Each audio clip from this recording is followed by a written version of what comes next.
नमस्कार। The desert express के इस खास कार्यक्रम चुनावी रण में मैं मनीषा शर्मा आपका स्वागत करती हूं। मैं आज आपको मिलवाने जा रही हूं अजमेर डेयरी के अध्यक्ष रामचंद्र चौधरी से।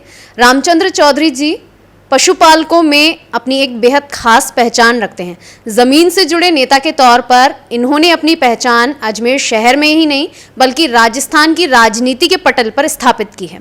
रामचंद्र जी, मैं अपनी खास पेशकश में आपका स्वागत करती हूँ। धन्यवाद। रामचंद्र जी, सबसे पहले मैं आपके राजनीतिक जीवन की यात्रा के बारे में जानना चाहूँगी। आपने एक सक्रिय राजनीतिज्ञ के तौर पर अब तक अपनी भूमिका न सिर्फ अजमेर में बल्कि राजस्थान की राजनीति में भी निभाई है, तो मैं आपकी राजनीतिक जीवन यात्रा के बारे में जानना चाहूँगी। मैं स्टूडेंट लाइफ से जो है 1967 में कांग्रेस का मेंबर बन गया था और उसके पश्चात जो है यूनिवर्सिटी में मैंने पढ़ाई की। तो विश्वविद्यालय में जब 69-71 में एमएससी की, उसमें बड़े राजनेताओं से संपर्क में आया और मेरा भी मन लगा कि मुझे भी जो है राजनीति समाज सेवा का काम करना चाहिए, तो मैंने शुरू कर दिया वो। और उसके बाद में मैं जो है 1977 में जिला कांग्रेस का महामंत्री बन गया था और 72-74 में ब्लॉक मसूदा का जनरल सेक्रेटरी था। काम करते करते धीरे धीरे कारवा बढ़ता गया आगे और मैं रुचि लेता रहा। फिर पशुपालकों के साथ भी जुड़ गया। डेयरी आंदोलन भी राजस्थान भर में मैंने खड़ा किया।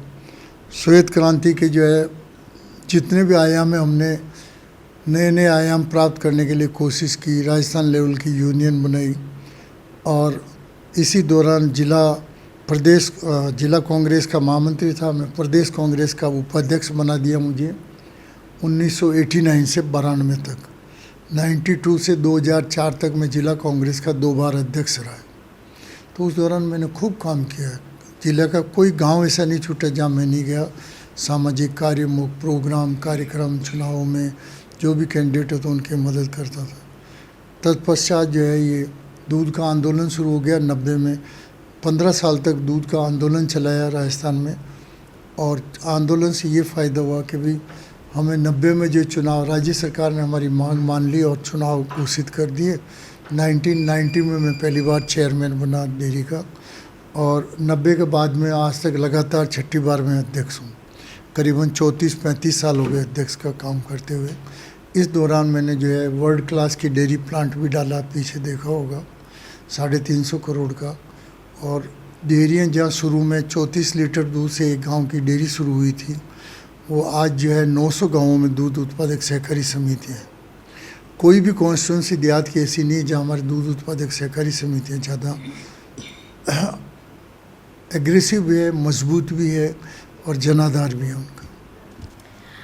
आप 6 बार डेयरी अध्यक्ष रहे हैं और आपकी छवि एक कद्दावर नेता के तौर पर है जो पशुपालकों का सबसे ज़्यादा चहेता है। अगर अजमेर की राजनीति में देखा जाए तो अभी तक ऐसा कोई चेहरा नहीं है जिसे निर्विरोध रूप से अजमेर के पशुपालक सपोर्ट करते हैं। तो अगर बात की जाए तो आपके डेयरी अध्यक्ष बनने में आपका पॉलिटिकल बैकग्राउंड जो था वो कितना सपोर्टिव रहा? डेयरी का अध्यक्ष बनने में शुरू में तो मेरा पॉलिटिकल बैकग्राउंड ज़्यादा मददगार नहीं रहा था, पर 10-15 साल तक मैंने जो है दूध वालों का आंदोलन, धरना, प्रदर्शन, भारत सरकार के राजीव जी आए उनसे मांग की, राज्य सरकार से मांगी गई, फेमिन अकाल में चारे बांटे की उनको सुविधा कराई, तो पशुपालक मेहरबान हो गए थे मेरे पे। और मैंने मेरी पूरी ज़िंदगी में पशुपालकों की राजनीति में बहुत ईमानदारी से, पूर्ण समर्पण की भावना से काम किया। तो पशुपालक उसी भावना से ही फिदा थे कि ये बहुत ईमानदार आदमी है, मेहनती आदमी है, संघर्ष करने वाला है, इसलिए हमारे हकों के लिए जो लड़ता रहेगा। इसलिए मुझे पहली बार 90 में बनाया। 90 में बनाने के बाद में मैं उसी उनकी जो आशाएं, अपेक्षाएं, जो विश्वास है उस पर खरा उतरा, तो लगातार मुझे बनाते गए। आप डबल हैट्रिक बना चुके हैं डेयरी अध्यक्ष बनने की। तो यहाँ मैं आपसे आपके जो पशुपालकों के समर्थक के तौर पर जो आपका जीवन चला रहा है, ये देखा जाए तो आपने एक पशुपालकों के मसीहा के तौर पर अपना पूरा जीवन समर्पित कर रखा है पशुपालकों के लिए। तो यहाँ पर मैं आपको जानना चाहूँगी कि क्या कभी ऐसा मौका पड़ा है जब आपको अपनी सौम्य छवि से बाहर निकलकर पशुपालकों के लिए एक एग्रेसिव छवि अपनानी पड़ी हो, उग्र छवि अपनानी पड़ी हो, सख्त फैसले लेने पड़े हों, जब आपको सरकार के खिलाफ जाना पड़ गया? मैं 1988 के करीब जब हमारे फेमिन में चारा आया था और उसकी अनुदान की बिल्टियाँ रुक गई थी, तो उस समय ये अपने chief secretary madam Usha Sharma ji collector थी और इनके नीचे हरी सिंह जी डीएसओ थे। उन्होंने इनको मिसगाइड कर दिया था, तो बिल्टियाँ रुक गई थी। उस बिल्टियों का हमने अनुदान मांगने के लिए 88 लाख का साल भर आंदोलन करना पड़ा, बहुत उग्र करना पड़ा। और आंदोलन करने के बाद में मुख्यमंत्री जी से नाराज नहीं थे कि पशुपालकों के लिए लड़ रहे हैं, व्यक्तिगत स्वार्थ के लिए नहीं। तो बाद में हमारी मांग पूरी भी हो गई, पैसे भी मिल गए, तो वो बड़ा आंदोलन वही था। उसके बाद में तो हमने धीरे धीरे जन समर्थन जुटता गया पशुपालकों का। कोई भी बात है, हमने नरसिम्हा राव के 93 में मैंने जिलाध्यक्ष होने के नाते नरसिम्हा राव पीएम की मीटिंग कराई, पटेल मैदान भर गया था उस समय। और इसके अलावा जो है मैंने आपके राजीव गांधी जी की मीटिंग भी कराई, मैंने विजयनगर में जिलाध्यक्ष था तब। और सोनिया जी की जिलाध्यक्ष था जब, मीटिंग भी कराया और उनका रोड शो कराया 110 किलोमीटर का अजमेर ज़िले में। तो मैंने काफ़ी प्रोग्राम किए, बलराम जाखड़ के किए हैं, नटवर सिंह जी के भी किए हैं। ज़िले के बड़े बड़े फंक्शन में मेरा रिकॉर्ड है कि जो आम सभा में जितनी गैदरिंग में लाया हूँ उतनी कोई भी जो है दूसरा नेता नहीं तोड़ पाए। एक बार वाजपेयी जी आए जब जरूर ज़्यादा भीड़ आ गई थी, और 1980 में चौधरी चरण सिंह जी आए थे, उस समय भी भीड़ ज़्यादा थी। बाकी जो है उसके बाद में हम लोगों ने जितने प्रोग्राम किए हमारी भीड़, अभी आपने देखा होगा 2-3 महीने पहले सीएम साहब आए थे जवाहर स्कूल के ग्राउंड में जी। जवाहर स्कूल के ग्राउंड में बरसात चल रही थी, फिर भी 10-12 हज़ार जो है कांग्रेसी कार्यकर्ता और पशुपालक वहाँ रहे। तो प्यार वही तो है उनका, किसानों का मिला हुआ मुझे। चौधरी साहब, आप पुष्कर विधानसभा क्षेत्र से दावेदारी कर रहे हैं। मसूदा आपकी जन्मस्थली है, लेकिन अब आप अजमेर के बाद में पुष्कर को अपनी कर्मस्थली बनाना चाहते हैं। तो इस जगह परिवर्तन का कारण क्या है? आप दावेदारी मसूदा से भी कर सकते थे, वहाँ पर भी आपका समर्थन करने के लिए पशुपालक तैयार हैं, तो पुष्कर से दावेदारी करने के पीछे क्या कारण रहे? मेरे 1964 में मैं रीजनल कॉलेज का स्टूडेंट बन गया था, आरसीई का। 4 साल स्टूडेंट रहा, और उस दौरान जो है वो रीजनल कॉलेज ये बेल्ट जो रातीडांग, चोरसियावास, खरेखड़ी, आपकी हाथीबाटा, हाथीखेड़ा और आपकी खरेखड़ी, अजयसर, और ये इधर वाला पोर्शन है ना नागपणी के पास वाला बोराज, ये सारे जो पुष्कर कॉन्स्टिट्यूंसी में थे। तो मेरा तो मकान ही पुष्कर कॉन्स्टिट्यूंसी में मैंने 1985 में बना लिया था, और 2008 में जाके पुष्कर का थोड़ा सीमांक परिवर्तन हुआ, तो ये वाला हिस्सा उत्तर में चला गया। बाकी वो तो मेरा वहीं रहा ना, वहाँ भी 40-50 साल से मैं काम कर रहा हूँ ना।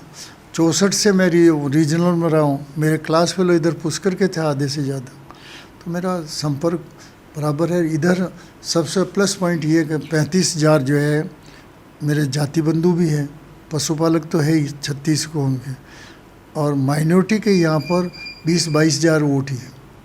माइनॉरिटी मसूदा में 40,000 है, इसलिए मैं चाहता हूँ कि माइनॉरिटी वाले मसूदा को दे दी जाए, मसूदा को माइनॉरिटी आवंटन कर ले और पुष्कर जनरल कर दी जाए, तो इसलिए मैं चाहूँगा। आपने इस बार विधानसभा चुनाव में दावेदारी की है, इससे पहले आपने कब विधानसभा चुनावों के लिए टिकट मांगा है?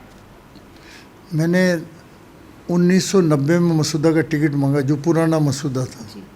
फिर उसके बाद में मैंने तैयारी की खूब जोर है। 93 मुझे टिकट नहीं मिला। 98 में सांवर लाल जी के सामने रघु जी 90 में हार गए सांवर जी से, 93 में भी रघु जी हार गए थे। लगातार 2 बार हारने से कैंडिडेट कोई उनके सामने लड़ने वाला नहीं था। तो सांवर जी बहुत बड़े कद के नेता थे, इसलिए मुझे बिना पार्टी हाईकमान ने कहा आपको लड़ना पड़ेगा, इसलिए वहाँ लड़ा था। दूसरी बार वहाँ भी हार गया मैं। तीसरी बार जो मुझे 20 साल बाद में 90 के बाद में 2008 में जाके मसूदा का टिकट मिला, तब तक मसूदा चेंज हो गया था। परिसीमन से जो है बिनाई की पंचायत समिति आ गई थी, तो उस बेल्ट के कारण मैं तीसरी बार वहाँ भी हार गया। पर हारने का अंतर धीरे धीरे कम होता गया। और चौथी बार मैं निर्दलीय लड़ा, जब जो है आपके ये पलाडा जी से मेरे 5600 वोटों से हारा मैं पलाडा जी से, निर्दलीय होते हुए इनकी मिसेज से।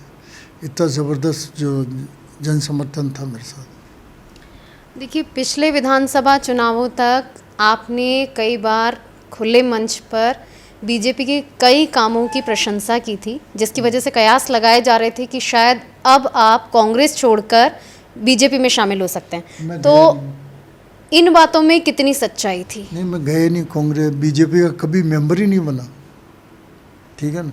वो तो पायलट साहब ने मेरा टिकट कटवा दिया था, इसलिए नाराज़गी थी, तो सावरलाल जी के साथ समर्थन जरूर किया। मंच पे वसुंधरा जी ने ही आह्वान किया कि आप बीजेपी ज्वाइन कर लो, मैंने मना कर दिया, नहीं करूँगा। कांग्रेस, मेरी दादी का नाम भी गांधी था, मेरे संस्कार 3 पीढ़ियों से कांग्रेस के 4 में, इसलिए मैं कांग्रेस छोड़ के बीजेपी में तो मेंबर बनने का कभी सपने में नहीं सोचता हूँ, ना आगे कभी सोचूंगा। अजमेर में 20 साल से अजमेर उत्तर और दक्षिण दोनों विधानसभा क्षेत्रों में बीजेपी के विधायक काबिज हैं, और आप जिस स्तर के कद्दावर नेता हैं, तो आप अजमेर में किंग मेकर में की भूमिका कि आपके समर्थन से कोई सत्ता में आ सकता है, तो किंग मेकर की भूमिका में आप खुद को कितना सशक्त पाते हैं? नहीं, मैं अच्छे उम्मीदवार आएंगे अजमेर उत्तर और दक्षिण से, तो उनका समर्थन करूंगा कि शहर में भी तो 2000 डेयरी के बूथ है, हमारे दूध बेचने वाले लोग हैं, तो हमारे समर्थक प्रेमी हैं। और मैं उम्मीद करता हूँ शायद धर्मेंद्र सिंह जी राठौड़ जो है उत्तर का ले रहे हैं टिकट, वो लेंगे तो काफ़ी प्रभावशाली होंगे और उस समय हम भी मदद करेंगे। दक्षिण में जो है हाईकमान जिसको टिकट देगी उनके साथ है, वैसे हाईकमान ही तय करती टिकट, 8 टिकट वही तय करेंगे, किसी को भी करो हम साथ देंगे, तो आने वाले लोकसभा चुनाव भी हमको लड़ना है कांग्रेस की।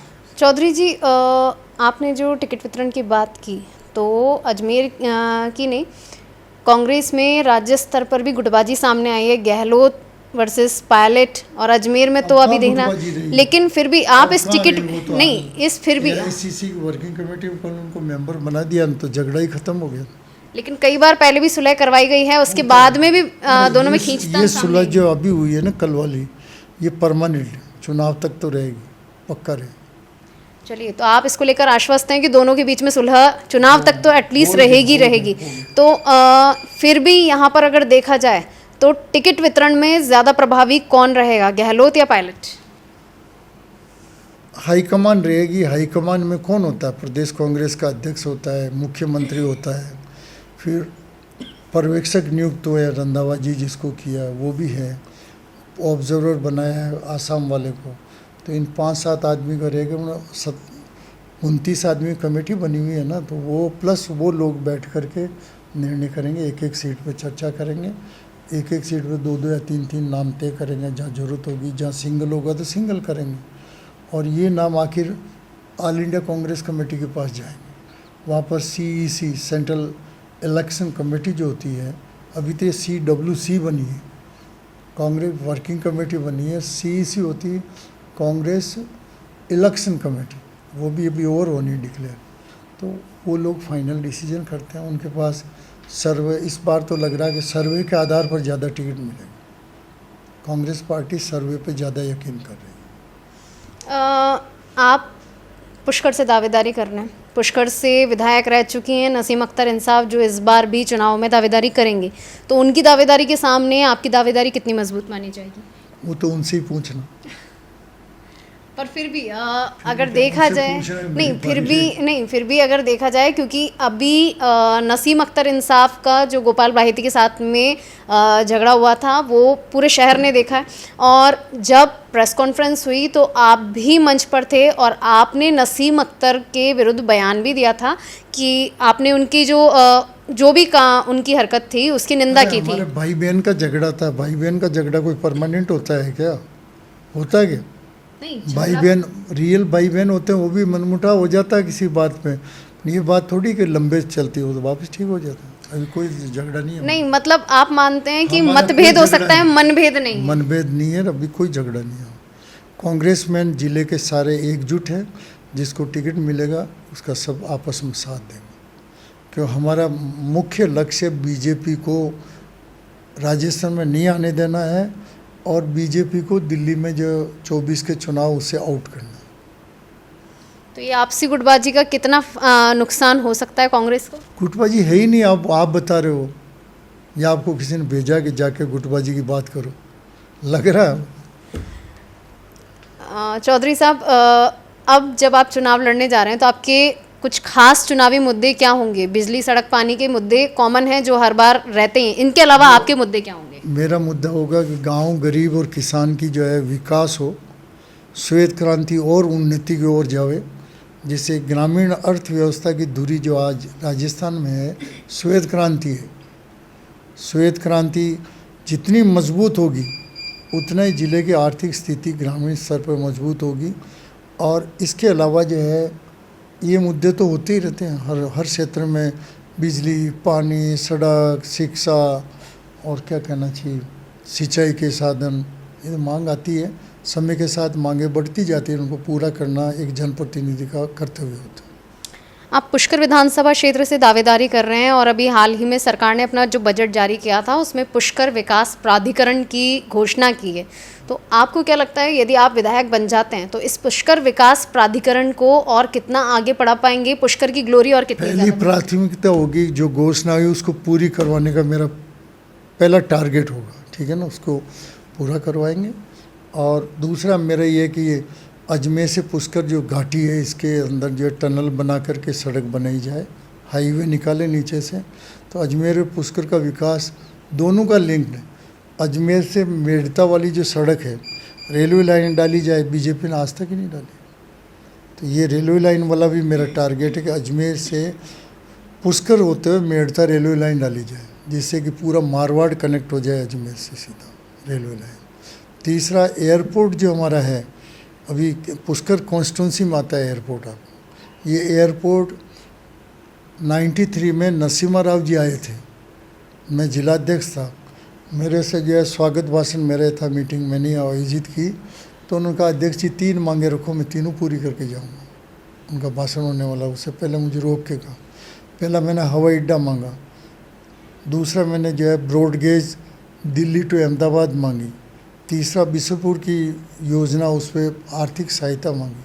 उन्होंने अपने भाषण में कहा कि अध्यक्ष जी आपने केवल हवाई अड्डे की बात की, मैं तो पुष्कर और गरीब नवाज के हिसाब से अंतर्राष्ट्रीय हवाई अड्डा देने की घोषणा कर रहा हूँ, यदि राज्य सरकार ज़मीन देंगी। और उसके लिए 35 करोड़ रुपए की घोषणा करके बिशनपुर के पानी के 1 साल के अंदर ब्रॉडगेज अहमदाबाद से दिल्ली तक बन जाएगी। वो 11 महीने में बन गई, जाफर शरीफ ने 11 महीने में आकर उद्घाटन किया। तो आप तो विकास, तो जब मैं दूध डेयरी 34 लीटर की दूध डेयरी को मैंने संभाली थी, तो आज जो है आप देख रहे हो कितनी बड़ी 1,500 के टर्नओवर की डेयरी है। तो विकास शब्द मैं समझता हूँ, नीयत मेरी साफ़ है, मैं ईमानदारी से राजनीति ज़िंदगी भर की है, आगे भी करूँगा। जो ईमानदारी से राजनीति करता है तो विकास उसका पहला लक्ष्य होता है जो प्राप्त कर लेगा। आप अपनी बेबाक छवि के लिए जाने जाते हैं, तो अजमेर की जो 8 विधानसभाएं हैं उसमें आपकी भूमिका कितनी सशक्त है? क्योंकि 8 विधानसभा क्षेत्रों पर बीजेपी के खिलाफ कांग्रेस चुनाव लड़ने जा रही है, तो इसमें आपकी भूमिका क्या होगी? क्योंकि आप कांग्रेस के वरिष्ठ नेता भी हैं। मैं आपसे कह रहा हूँ ना, मेरी तरफ से 8 सीटों पर कांग्रेस के कैंडिडेट का प्रचार करूँगा और 8 की 8 सीटें जीताने के लिए प्रयास करूँगा। ये थे रामचंद्र चौधरी, जो पिछले 6 बार के कार्यकाल लगातार डेयरी अध्यक्ष के तौर पर काबिज हैं और इन्होंने न सिर्फ पशुपालकों के लिए बल्कि प्रदेश भर में किसानों के लिए भी अपनी आवाज़ बुलंद की है। एक मजबूत किसान नेता के तौर पर भी जाने जाते हैं। तो यहाँ पर रामचंद्र चौधरी, जो अपनी बेबाक छवि के लिए जाने जाते हैं, ये पुष्कर से दावेदारी कर रहे हैं। पुष्कर में जो पुष्कर विकास प्राधिकरण है, इसे ये सकारात्मक रूप देना चाहते हैं, धरातल पर इसे लागू करना चाहते हैं। द डेजर्ट एक्सप्रेस के साथ मैं मनीषा शर्मा।